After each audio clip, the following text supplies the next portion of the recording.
Okay. We are live. What's up? Billy Carson here. Forbidden Knowledge. Let's see. One of these accounts is having a little problem connecting. Okay. Live on multiple platforms tonight. I literally just hopped off of a flight and ran straight to my computer so I could get online with you guys. I would have been here right on time, but unfortunately I had a flight delay earlier today. And that flight delay turned into a canceled flight, which I had to hop on another flight. Then I had to fly to a different airport, and got me all in the mix. But I'm here. I made it. So what's up to everybody in the chat? Thanks for tuning in. All right, I see some people here. Omega Red, Cryptician, Ghost, Anita, Kelly X, what's happening? All right, I see you guys filling up the chat on several different platforms. Ra, we're on several Facebook accounts right now. Zion, Humblest Woman, Coastal Designer. We're on YouTube. 1, 2, 3, 4 Facebook accounts. We're on Billy C. Carson, verified Facebook account. Forbidden Knowledge, verified Facebook account. Forbidden Mystery School, Facebook account. We're also on Anunnaki History, Facebook page. And we are on Coach Carson, Twitter, verified account. And also the verified Twitter account, Forbidden Knowledge. So we're everywhere, guys. I'm everywhere. All right. So today, obviously you saw the title to the show, talking about the Black kings and queens of ancient Egypt.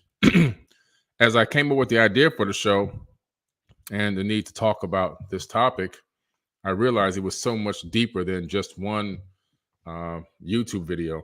This is like a lot of information. There's no way to cover it all in one day because Egypt's history is so vast. It covers millennia, not 1 millennia, not 2 millennia, millennia plural.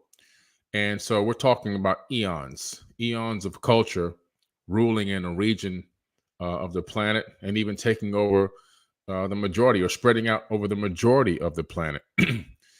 So it's a very, very long story. And what I'm going to do is I'm going to start with one section of the story, which still goes back about 3,000 years from today, and start from there and talk about this one special family line. Then I believe I'm going to come back and do a part 2 where I'm going to go into several other kings that started off in the new dynasty. But right now I'm going to go old dynasty. And I think I'm even going to do one which is going to be on my TV show, which is going to take us even further back than that. Okay, going all the way back to Osiris. So it's going to be pretty interesting. I have a little PowerPoint presentation ready for you guys today. So we're going to do a little PowerPoint. I wanted to have a little way to keep myself focused and guided on what I wanted to do. And also I wanted to be able to show you guys some images as well. Okay, so that you can see, some of these people's likenesses, whether it's a statue, a bust, in some cases, a torso of a statue like of Nefertiti, and even some depictions. Okay, so pretty interesting to see that. And before we get started, don't forget, guys, everyone needs to click that like button. Click the like button and share this video. If you don't have the bell on, make sure you put the bell.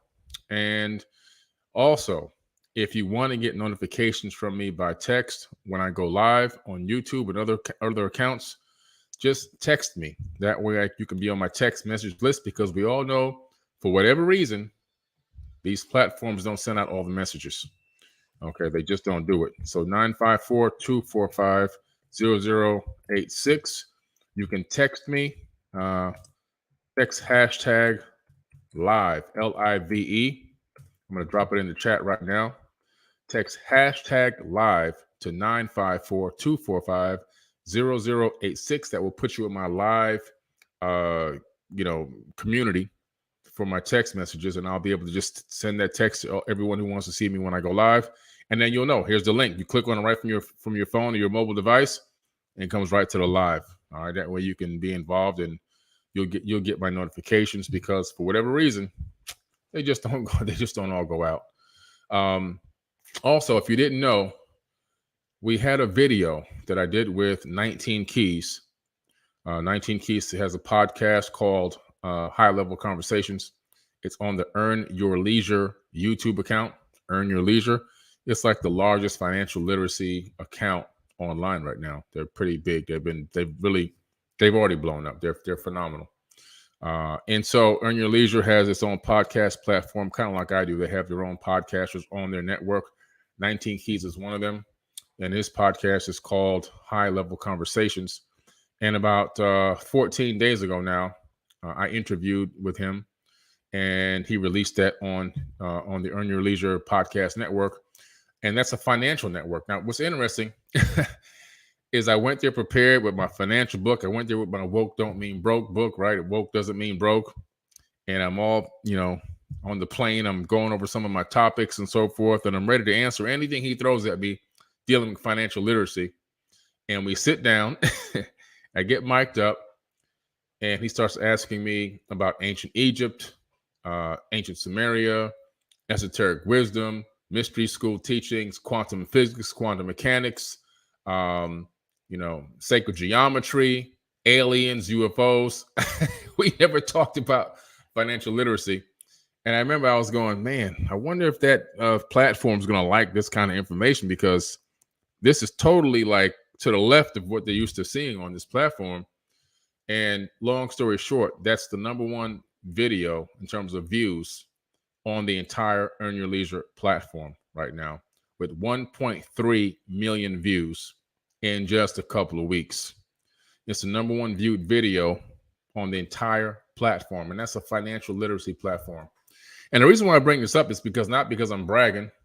Of course, I'm happy and that it did that well, but it's because that platform is 90% Black people.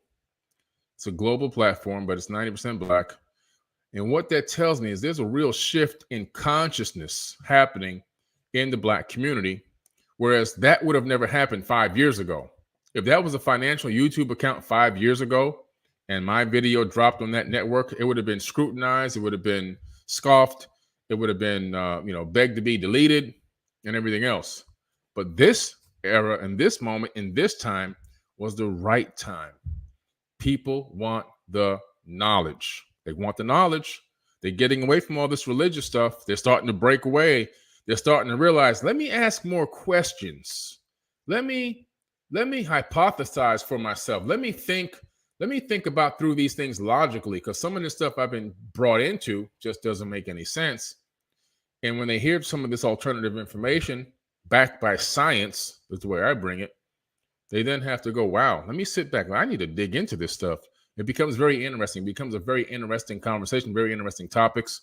And it makes for one to ponder thought, okay?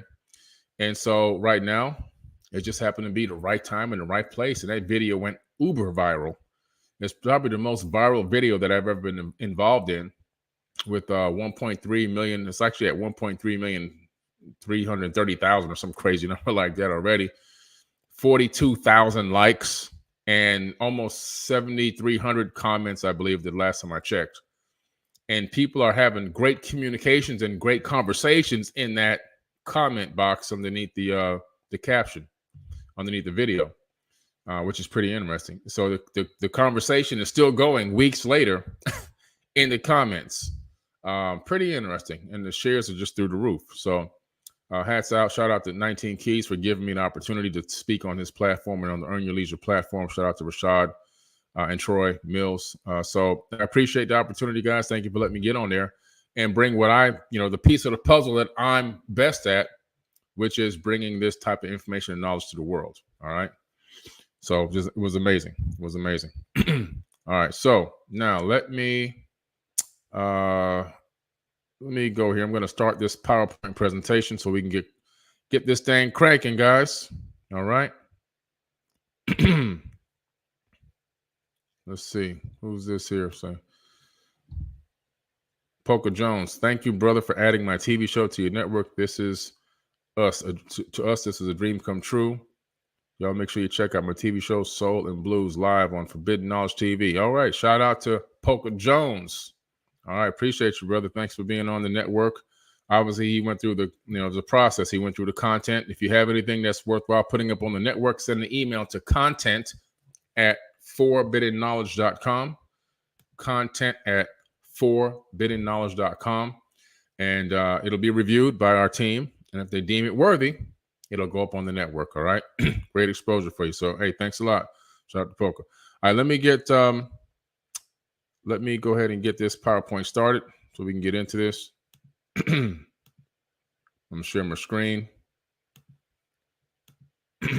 And we get this thing started. Now, let me just make sure I got the right PowerPoint here. Yeah, this is it.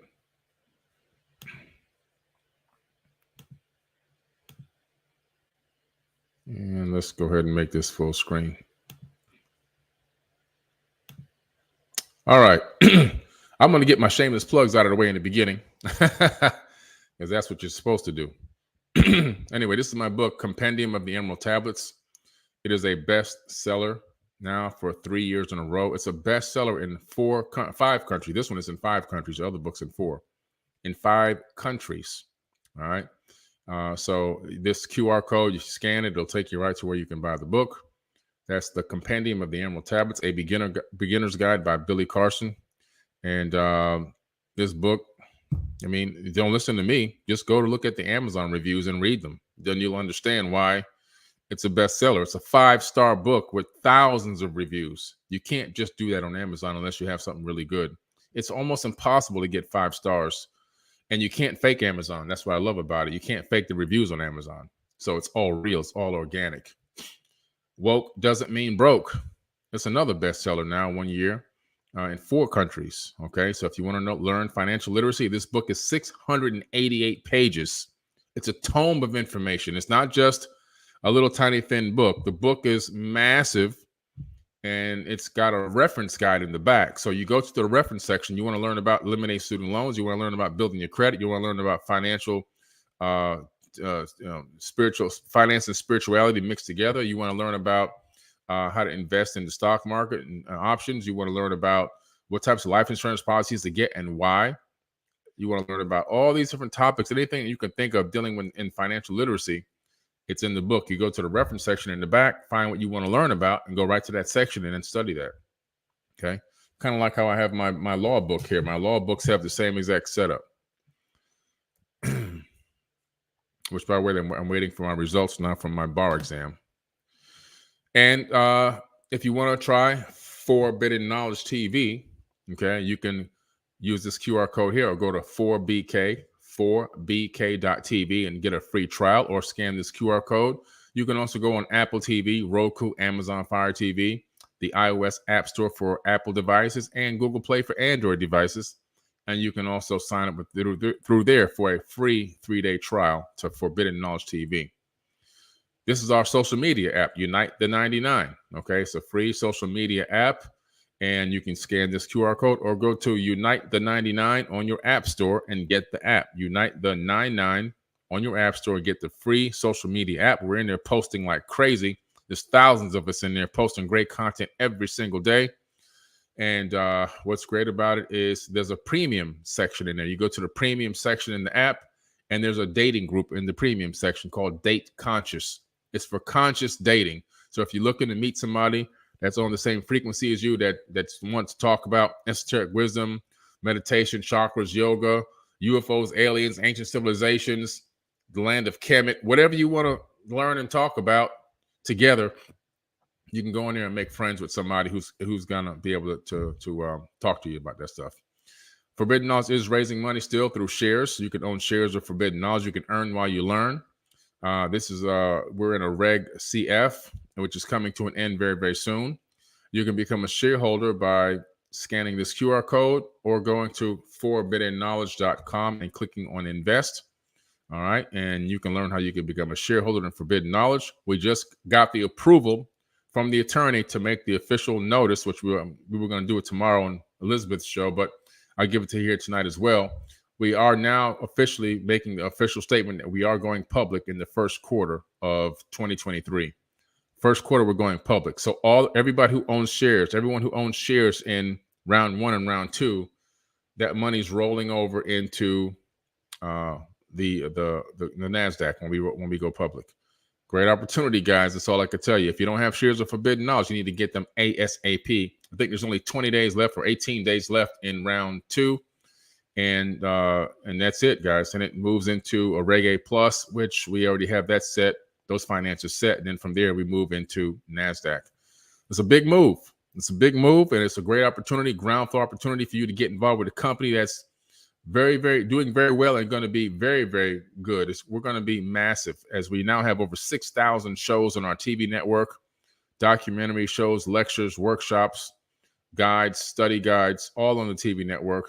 And we're looking, based on what we have going on right now, we should be close to around 10,000 shows by this time next year and 100,000 subscribers. All right. I'm doing a lot of free events this year. This is my Eventbrite page. You can see all these free events.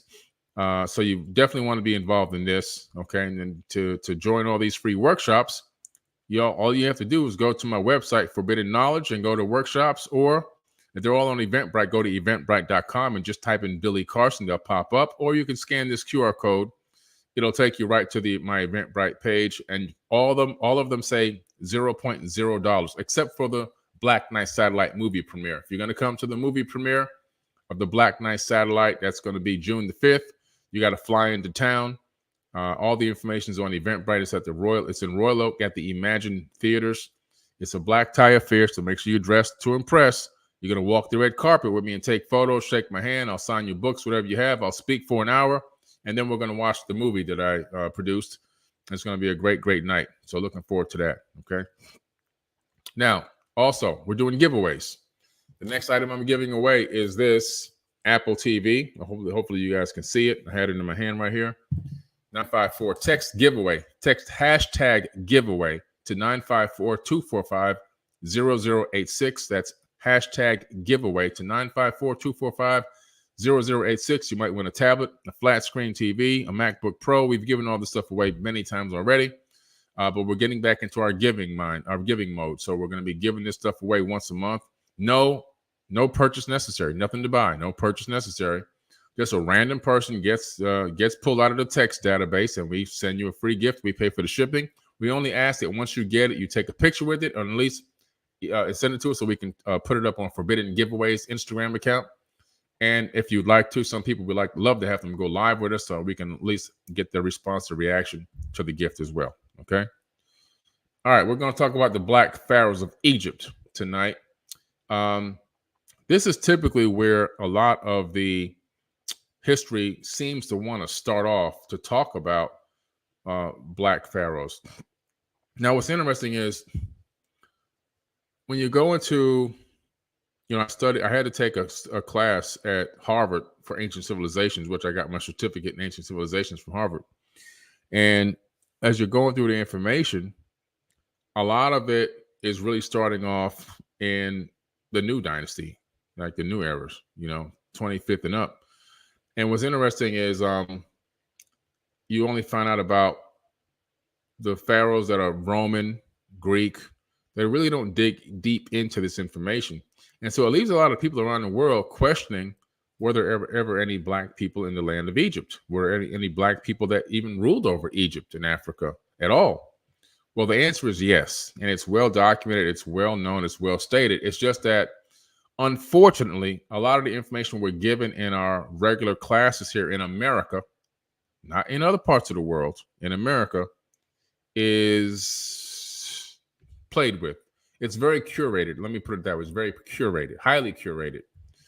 And it's set up to depict a mental image of a particular race ruling over the land of Egypt, when in reality, Egypt was ruled over by 7 different races of people over thousands of years. Okay. It was not just only ruled by one race and then that was it.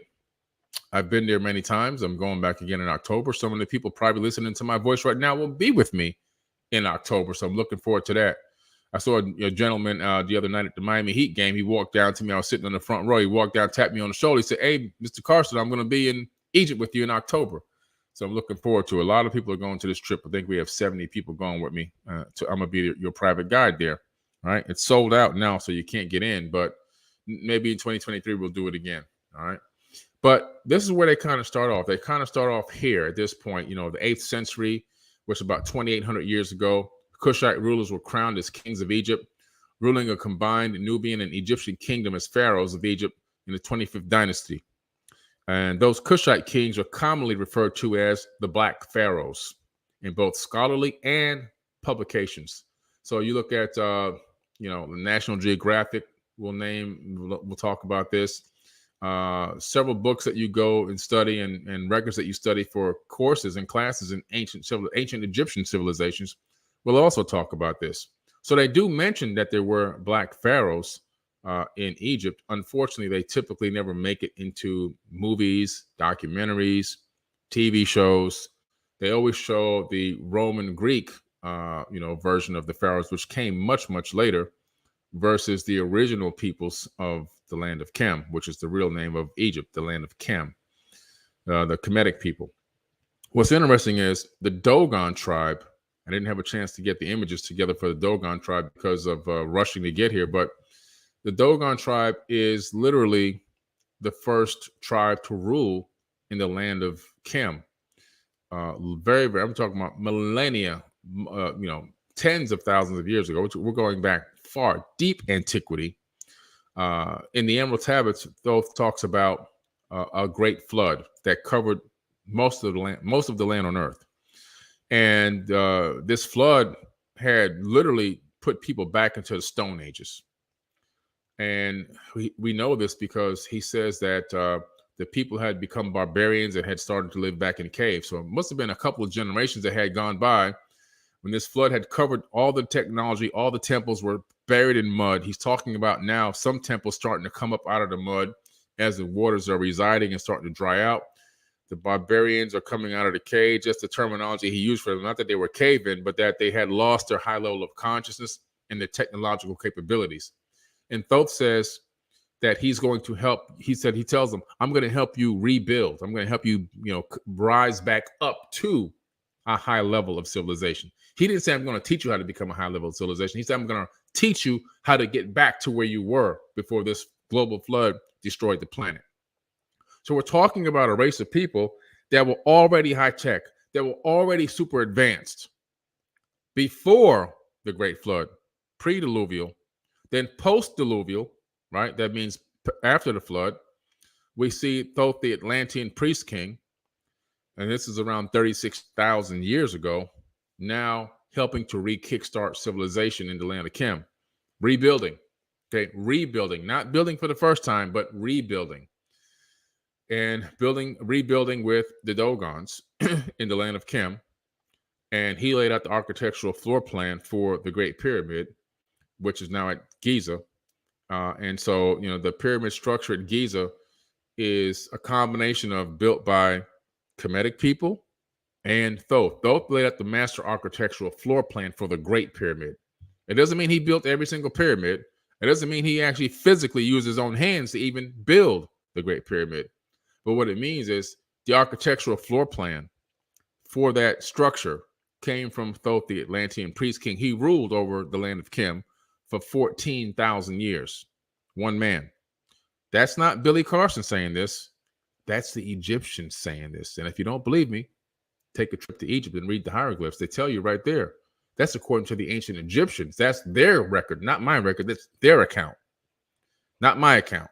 So for people that try to scoff and say, man, this guy's trying to say black people didn't build. I didn't say anything about black people not building pyramids. What I'm telling you is that the Egyptian people themselves, the Kemetic people in the land of Chem, before it was called Egypt, their records state that they got the floor plan and the architectural guide on how to construct and build the Great Pyramid from this entity named Thoth. He's been known as several names in Africa.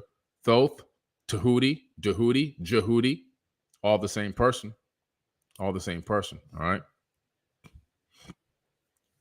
So new archaeological discoveries have been recently proven that earlier Egyptian lineages origins flow from Ethiopia.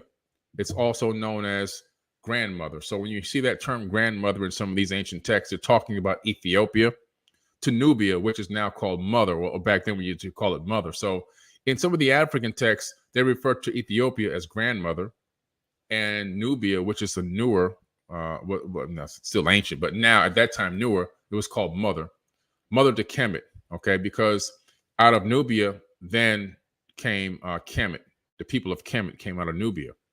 Okay, these are all black people. The Sumerian tablets refer to these people as the black-faced people. In the Sumerian cuneiform, Akkadian, and Babylonian tablets, which even predate a lot of the records that we have on file right now, including a lot of the African and Egyptian records, it states that these people were the black-faced people. These rich new discoveries negate current Egyptology academics who insist that all great civilizations originated in Egypt and Mesopotamia. However, new DNA, archaeology, and anthropology studies conclude that these were not the first great civilization and that Egypt's roots of origin flow undeniably back to ancient African. Okay, back to ancient African. This is now being taught in mainstream anthropology and archaeology. It's finally coming to the top, to the surface. The cream is rising to the top. So a lot of this information, unfortunately, you still have to look at, books from other countries. You have to really get books from authors that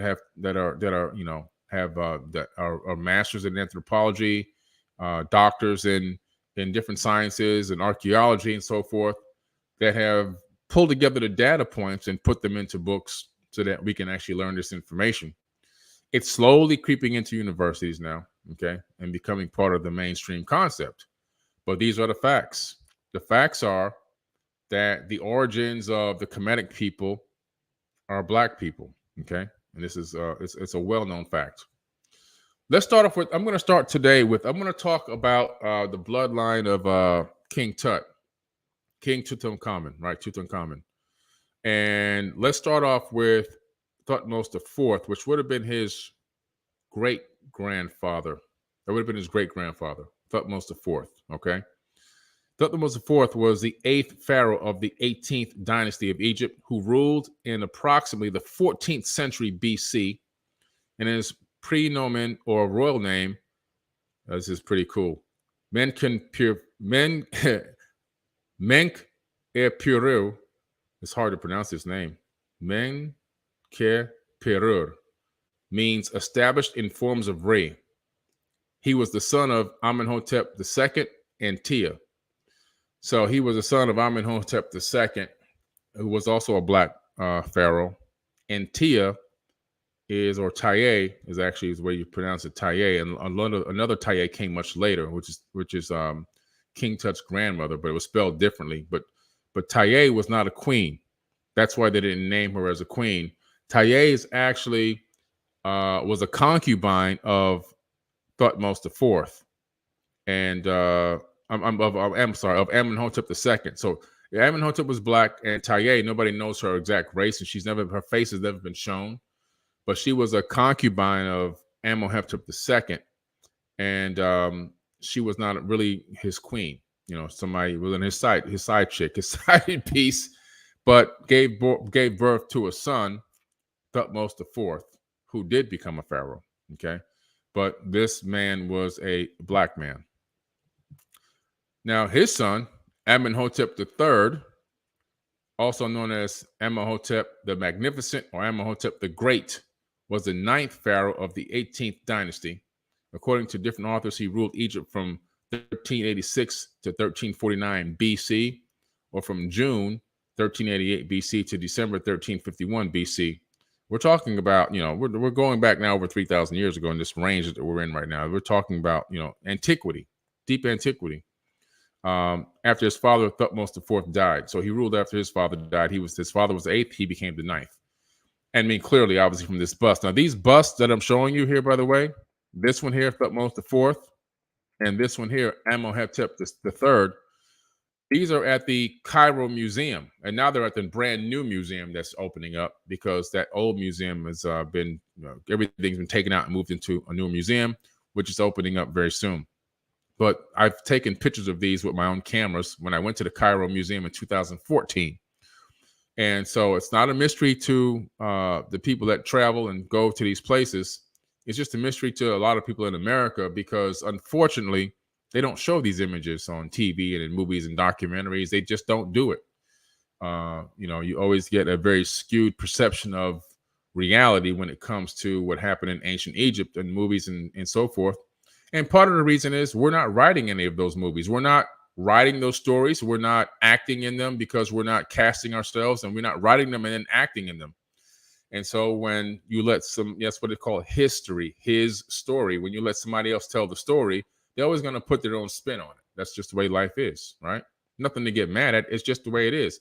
If you're seeing things that you finally wake up and realize, for example, like what we're talking about today, that your race seems to have been erased or left out of a particular part of history, and you wake up to this knowledge, then your job then there is not to cry and complain about it. Your job then is to provide a solution or be a part of a solution. Okay. How do you find people that can write? Can you write stories? Are you able to write?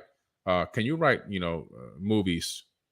Can you write a script? Basically, can you create a script? Whether it's a screenplay, a playhouse play.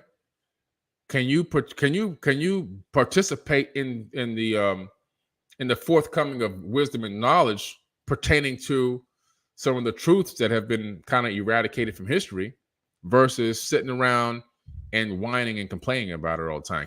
How can you be part of the solution? That's what it really comes down to. Right now, today, I'm part of the solution. I don't mind complaining about this stuff. I just say, okay, people need to know about this. Let me go ahead and talk about it. I'll make a documentary about this stuff. I'll make an official TV, documentary, high level quality documentary about this in the next year or so. If you want to see this on the big screen, there's enough people that are watching this live right now. There's only 1 degree of separation on this planet. 1 degree of separation. That means that because of our connectivity through the internet, it used to be 6 degrees. Now it's only 1 degree. Somebody here knows somebody that produces movies. Somebody here knows somebody that writes scripts and screenplays. Somebody here knows somebody that is connected to production in Atlanta or Hollywood. That's the answer right there. Put action behind the thought and make something happen. And then we can get these stories out. That's how you do it. That's how we can do it. We do it by action. We do it by being a solutions provider. And when you think of it that way, you don't have the energy it takes to whine and complain. You put that energy towards finding solutions and providing the information to the world. And then all of a sudden you're happy and you feel good about it, right? Let's look at this. Now, Amenhotep III wife was Queen Taye, okay, or Tia, depending on how you want to pronounce it. But I pronounce it Taye because I think that might be more accurate. Taye was the daughter of Yuya and Thayua, who she became the great royal wife of the Egyptian pharaoh Amenhotep III.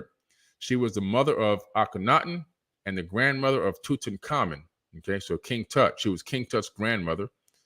And in 2010, DNA analysis confirmed her as the mummy known as the Elder Lady, found in the tomb of Amenhotep II in 1898. So they confirmed the body. They found the body. They did a DNA test. And these busts of her are 2 slightly different ages, but they're at the museum in Egypt. You can go to the museum and you can see these with your own eyes. Now, clearly, obviously, didn't take a chance to see that they're depicting a black woman here. Now, she ruled as a queen, and I heard that she was kind of a stiff ruler, but she was a queen. And so this was a black queen, Queen Taye. She was King Tut's grandmother. Okay, and so her husband was black. Her King Tut's great grandfather, which was Thutmose IV, he was black, and the father before him, his great great grandfather, was also black. Okay, and this isn't even the oldest bloodline to rule over the land. So the further back we go, which we'll go into another time, it's just going to take a long time to go over all this history. But I really want to talk about this particular bloodline because they had a special situation going on. Amenhotep III and Queen Taye were the first ones to start listening to Amun-Ra. And Amun-Ra, who was also known as Aten, the sun god, he ruled. The reason why they call him the sun god or the sun disk is because he ruled from the sky. Now, according to the Sumerian tablets, this same person was the one interacting with these people, and he would rule from the sky in the land of Kem, and he was trying to usher in monotheism. So his commandment to the pharaoh. See, after the Great Flood, according to the Sumerian tablets in the Sumerian Kings List, which is located in the Ashmolean Museum in Oxford, England. Post-diluvial kinghood was then issued to pharaohs, but the pharaohs were liaisons to these Anunnaki Atlantean people. So the Anunnaki Atlantean people were slightly above them, and they would collaborate with the pharaohs, and then the pharaohs would delegate out to the people. That's how it worked, okay? And they were listening to and worshiping Aten or Amun-Ra. Amun-Ra declared that there would be no other God but him. Sound like the same verse in the Bible. He was a jealous God. Sound like the same verse from the Bible. He doeth the evil and doeth the good. Just the same verse from the Bible. That came from Amun-Ra's mouth. That's made it into the biblical text. It's copied from ancient Egyptian texts and Babylonian texts. And he only wanted to be the one and true God, the one that all worshiped, and everybody said amen when they gave thanks to him. That's where it comes from. That's where amen comes from. Amen comes from him. Not to worship, not to say thank you to Jesus and say thank you to your Lord God and won't he do it? No, that's not the case. The case is when you say amen, you're thanking one of the most brutal rulers of all time who ruled over from the sky and dominated the people on the planet. And Queen Taye and Amenhotep III listened to this guy, and I do mean guy because he wasn't a god, and started to teach monotheism, one God religion, okay, throughout Egypt. This is long before Christianity ever existed, right? And so they started that whole process, and then they taught that to their kids, okay? So who was their son? Pharaoh Akhenaten. So Akhenaten, who is a pretty strange character because prior to Akhenaten, the people looked normal. When Akhenaten was born, he looked abnormal. He didn't look like a normal, typical Egyptian man. There's something interesting about him, okay? His body type was very weird and very strange, very different. His face was different. His eyes were different. His skull was elongated. He had a very long skull. But he was black. He's a black man. But he just didn't have typical Homo sapien features. He had some very odd features. Why? Nobody knows the answer. We don't know. We know that he became a zealot for Amun-Ra, for Aten, the sun god. He became a zealot. And he ordered everyone to start defacing all of the statues of other gods, you know, Osiris and Horus and Thoth and anybody, you know, Seth and all these people. He wanted them all chipped away, chip away their faces, chip away the noses, chip away the ears. And so if you go to Egypt with me, I'm going to take you to the temples and take you all around Egypt, where you're going to see that the majority of these statues and structures have been chipped under the order of Akhenaten. Pharaoh Akhenaten ordered that because he was told that there would be only one God, and that would be Aten, a.k.a. Amun-Ra, okay? A.k.a. in the Sumerian and Babylonian epics, Marduk. In the Jewish Torah, his name is Marduk as well. Okay, same name, same person. So pretty interesting that this man here really like puts his foot down after he learns this teaching and really becomes a zealot for this religion, this one God religion, and really tries to erase all the history of ancient Egypt and the people of Kem. And so what happens is the people around him, their leaders and so forth, they're like, in generals, they're like, man, wait a minute, this guy's erasing all of our freaking history. And this is not the way we've been raised for, you know, millennia. So they find a way to kick him out of there. They all gang up on him. They kick him out. But before he leaves, he takes the Ark of the Covenant out of the Great Pyramid. It sits inside of a stone box inside the Great Pyramid. It's part of the power source of the Great Pyramid. He takes it with him, which makes Egypt's power source turn off. That's why the Pharaoh chased after him in the chariots. He didn't cross the Red Sea. He crossed the Sea of Reeds, a much smaller, closer sea. If you read the text, if you go to the real text, not the mistranslated Bible, you find out what really happened. And that's where they chased him down. Pretty interesting story. Pretty interesting. So this is the gentleman that's really Moses. This is the Moses of the Bible, Pharaoh Akhenaten. Okay, this is him. This is his wife, or was his wife, Nefertiti. Interesting picture here. This is her body. Okay, the head on this one is missing, but you can clearly see from the body that sister had it going on. Man, she had it really going on. Very voluptuous, need I say. Nefertiti was a queen of the 18th dynasty of ancient Egyptian and the great royal wife of Pharaoh Akhenaten. Nefertiti and her husband were known for a religious revolution in which they worshipped solely the sun disk, Aten, as the only god. Okay? As the only god. One god religion, monotheism. This is the beginning of won't he do it? This is the beginning. This is the beginning of won't he do it? Archaeologists found a statue that was later discovered to be the lower body of Queen Nefertiti. That's her lower body part. Okay. What was interesting about Queen Nefertiti, she also had one of these big, long, elongated heads as well. Pretty interesting. So you see the family bloodline here that we're talking about. We're talking about Amenhotep III. I didn't put Thutmose IV up here. You see Queen Nefertiti, who's she is the stepmother of King Tut. She wasn't the original mother of King Tut. King Tut's original mother is still a question mark. We do know that after DNA test was done, there is some European blood in King Tut, even though he was black. But that means nothing because a lot of black people lived in Europe anyway. Black people lived all over the entire planet. And then you see Pharaoh Akhenaten. King Tut is here. These are all at the museum. You see him holding his staff. This is King Tut, the dark black man here holding the staff. That's King Tut. And you see his grandmother, Queen Taye. Okay, King Tut statue from the Cairo Museum holding his staff, son of Akhenaten, stepmother Nefertiti, grandson of King of Amenhotep III, and Queen Taye. So that's the family bloodline right there. Very interesting family because this is the family that literally is responsible for monotheism on Earth. That's why I started with this family first, because there's just a crazy story.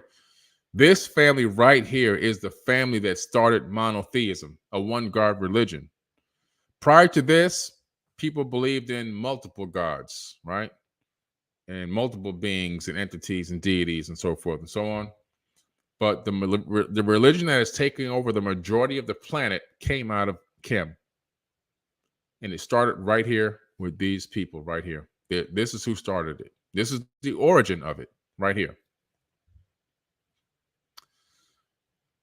Why is this like that? Let me see. It's all over the place. So let me go back. This is their daughters. Now they had 6 daughters. I wonder why it's supposed to be set up in this particular organization. But anyway, look at the depiction of the daughters. There's 6 daughters of Akhenaten and Nefertiti. They all look like this. They were all bald. Then they had these gigantic skulls, and it wasn't skull binding. They were born this way. There's images of them etched into stone in the glyphs with them as babies, already having these huge heads. Okay, already having them.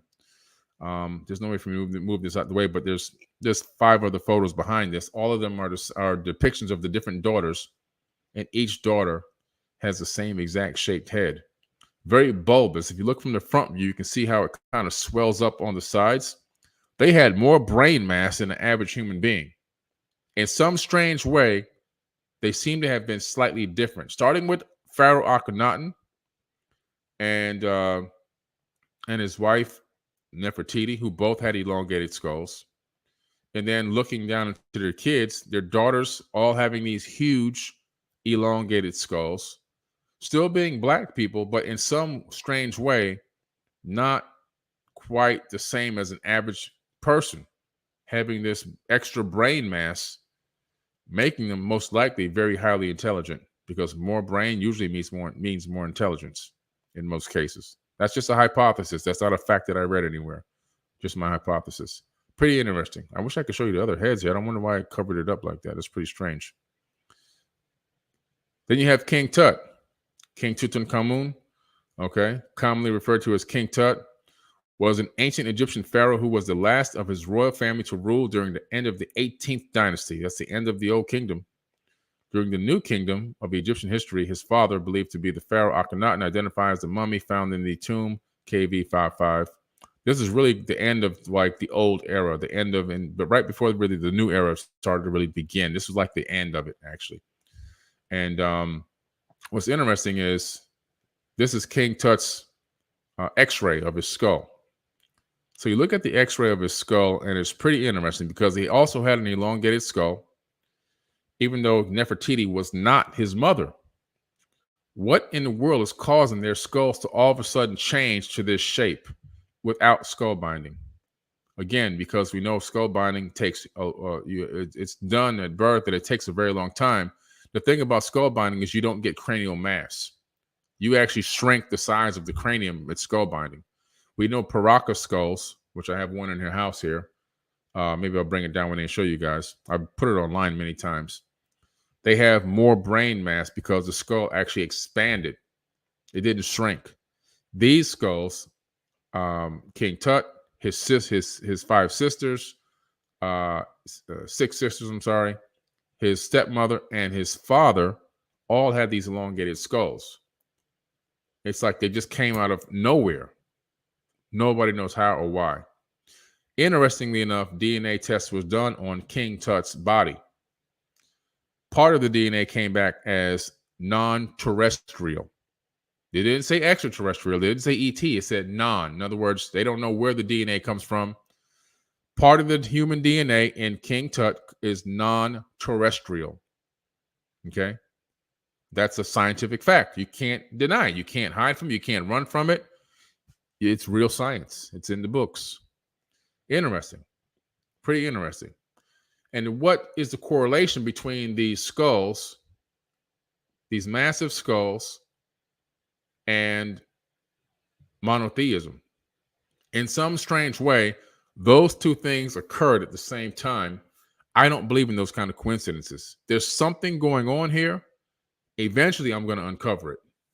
I have my theory about it. I believe that Akhenaten most likely is not the direct son of Amenhotep III, but more likely could be the son of one of these Atlanteans that his mom gave birth to and was raised by Amenhotep III. That's my opinion. The same Moses story situation.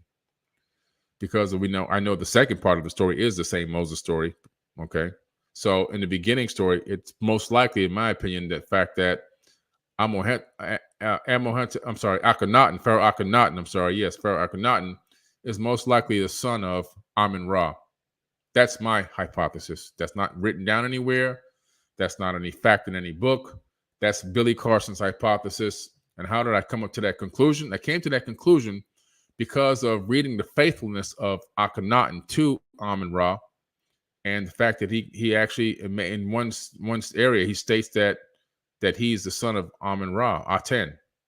And I'm like, wow, I think this guy really is, and this is why there's no mother. I think that this guy is the son of Amun-Ra and was raised by Amenhotep III and Akhenaten, his grandfather and his father. It's pretty interesting stuff. But these people are the ones that ushered in monotheism. The same thing that has spread around the whole planet. There's only one God and all this other stuff. Came out of here. And so when you go around Egypt with me, I'm going to take you to places that you're going to see the faces and the noses and the ears chipped away in some of these ancient temples long before any white man ever stepped foot in those places. So what I'm telling you is, I'm not saying that white people have never chipped away a nose or something, but the majority of these statues that have chipped noses and chipped faces and chipped away ears and arms and everything else, that was ordered by Pharaoh Akhenaten in ancient times, thousands and thousands of years ago, before any Europeans even had a chance to set foot in that region. That's just another actual fact that you can't deny. And so my purpose and my goal is to spread real information, not fake information.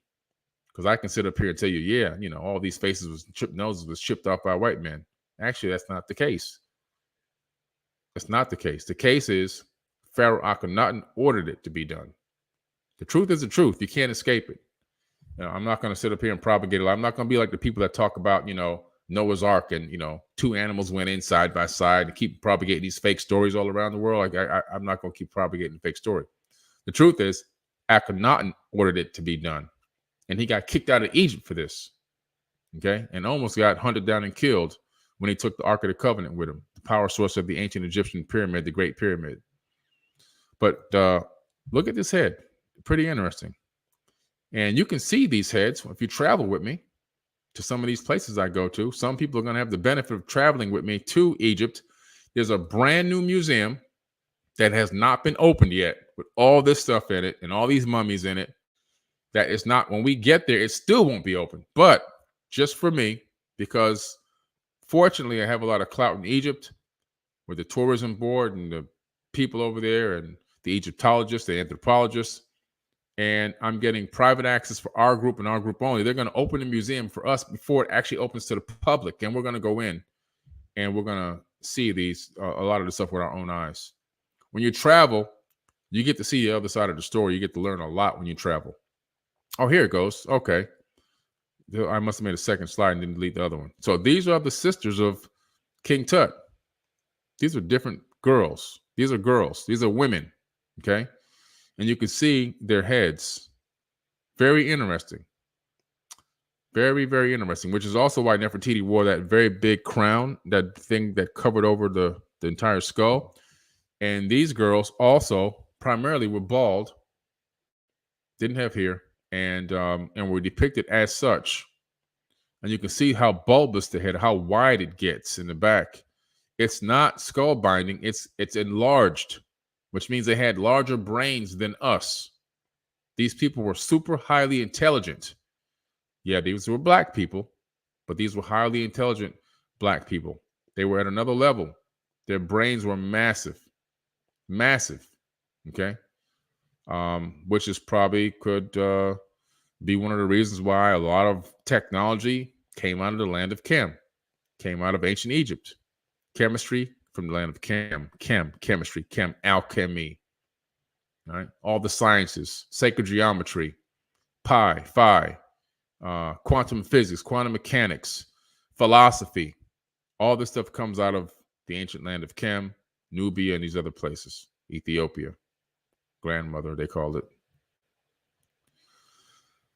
So I'm running out a little bit of time tonight, but I'm going to come back on and do a part 2. I'm going to talk about the kings of Kush, Pharaoh Kashada. Okay, I'm going to talk about Shabaka, Tarhaka, and Tentamani. All right, so those are the pharaohs I'm going to talk about next time. The next time I come back and talk about the black pharaohs of Egypt, I really want to spend some time on these pharaohs and this bloodline of family, this family bloodline in particular, because they had a huge impact on today's belief systems around the world. They're a huge impact because the majority, 85% of the world is religious, and out of that 85%, 70% of them believe in this one God religion, whether it's Christianity, whether it's Muslim, whatever it is. But typically there's one, and a lot of that stemmed from this ancient teaching that came out of the land of Chem by this particular bloodline, this particular family line of black people. Pretty interesting. So we're going to talk about the first pharaoh as well from the new dynasty next time. All right, it's going to be pretty interesting. I'm looking forward to that. And I'm going to try to see if this plays. This is the Black Knight satellite premiere. It's about 1 minute.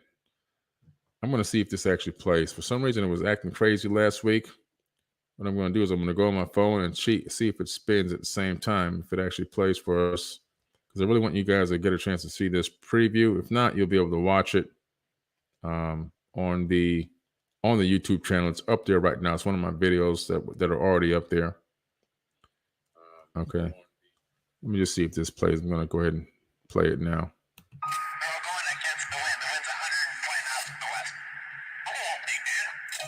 You're dealing with all of these objects that are hanging out over your sensitive military installations, nuclear facilities, and now you're seeing objects in orbit. After I enhanced it a little bit more, I could see that there was almost two halves to this craft. This is something that is intelligently made. Yeah, it's not playing good. Watching us, we should at least know who it is and why. But what you call the messengers. Yes. They keep watching us because they're thinking, well, Not perhaps playing I'm that good. going in the right direction. This is an actual NSA document. They are talking about communication through specific frequencies and then how we can communicate back with ET. Houston, this is Discovery. We still have the alien spacecraft unverified. This Black Knight is somehow correlated with the Otis constellation. I think there's a lot more to it. An early reptilian race brought this satellite into orbit. These so-called satellites are to observe the planets, to listen. The universe is full of these probes. What I think is the most important thing to understand: are we being watched? Who is watching us? And where are they from? I am Billy Carson, and this is my investigation into the Black Knight satellite.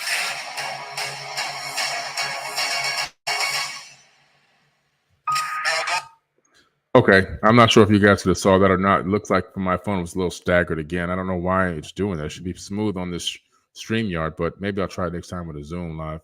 Anyway, if you want to come to the event, you can scan this QR code.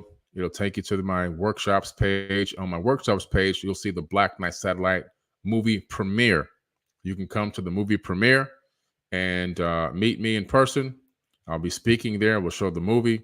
We'll answer questions. Some of the people that are in the documentary will be there as well. And there'll be some celebrities there. We'll shake hands, take photos, walk the red carpet, and have a fantastic time. You can scan that QR code, and I'd love to see you there June 5th from 3 p.m. to 7 p.m. Eastern Standard Time. All right, let me get back to the live screen here.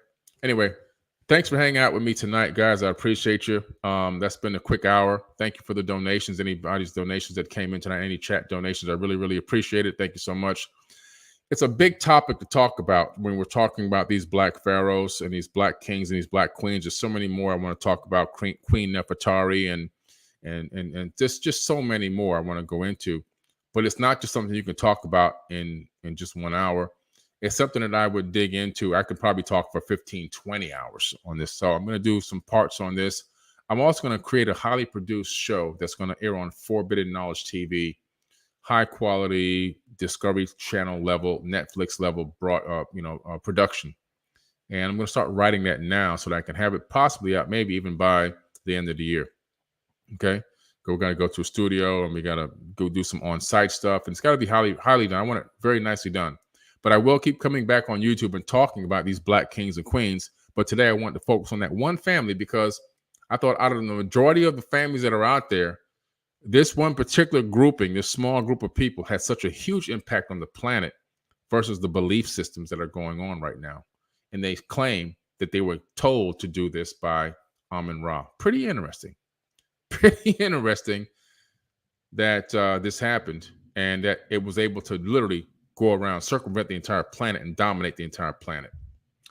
So we'll come on again. I'll talk about this some more. But yes, there were black kings and black queens, black pharaohs running Egypt, running the world at some point. I'm going to talk about how black people ended up spreading out around the planet. I'm going to go even further back than this one family. I'm going to go further back before them. I just wanted to start with them today. And we're going to talk about, black people circumventing the planet, getting to other continents and meeting up with aboriginals and so forth. And why did they even go to Australia? And I'm going to talk about that too. So it's a lot of information that you just can't talk about in an hour. Thank you for all the donations. These chat donations go to help underprivileged children, as you guys know. So I really appreciate your support. Thank you, Real Brothers Live. Thank you, DJ Quicko. Appreciate that. Much love. And by the way, if you're ever watching any of my videos and you like what you see and you want to give a donation after a live, YouTube has now allowed me to add a thank you tip button to all the videos. So you can just add a tip, go into the system, and then that money will be dispersed to help with book bags or whatever else we got to do for these kids. All right. So that by that method, you can contribute, you can participate. Anyway, I appreciate you guys. I love you guys. Again, I'm Forbidden Knowledge. Don't forget, if you want to be involved in buying shares of the company, all you have to do is go to that QR code that I showed you earlier, or you can go to forbiddenknowledge.com, and I'll drop the link here in the chat before I get out of here. Don't forget, round 2 is going to be ending very soon, and we are going to be going to NASDAQ first quarter of the year. I'm now been given approval, official permission to make the announcement. We're going to be on NASDAQ. Everyone who's involved in owning shares of the company, congratulations, because you made a phenomenal decision. I can only tell you this as I'm not a financial advisor. I must always say this. And any investment you make is always going to be a risk. There's no guarantee. Okay. But congratulations to the people that invested in round 1 and round 2, especially the round 1 people, because they bought the shares for $1. Now they went to $1.50. And round 2, I can just tell you that our valuation looks to be right now higher, coming in, higher than what it is right now. So since it's coming in higher than what it is right now, most likely the share value is going up as well. So, hey, sometimes you just got to take a leap of faith, and sometimes things just work out. So, congratulations. So I'm going to drop drop this in the chat very quick before I get out of here. And that link is now in the chat. You can check it out. You can download the offering statement. You can look at the financials. You can look at everything because it's all public knowledge. All of my expenses, everything we do here is all publicly available to everyone because it has to be when you're moving this way. All right. So look, I appreciate you guys. I love you. Again, yes, there were black pharaohs, black kings, black queens, and people ruling and dominating over Egypt in ancient times. I just showed you one family tonight, that one small bloodline of people that had a huge effect on the planet's way of thinking, seeing, feeling, and religious beliefs on the planet today. They're still having a direct effect today on how people see God. Okay. And it all started there in the land of Chem. All right, guys, I'll catch y'all later. I got to hop on a live with 19 keys. So I'm going to go Instagram live with 19 keys on Forbidden Knowledge Instagram account right now. I'll catch you over there. Peace.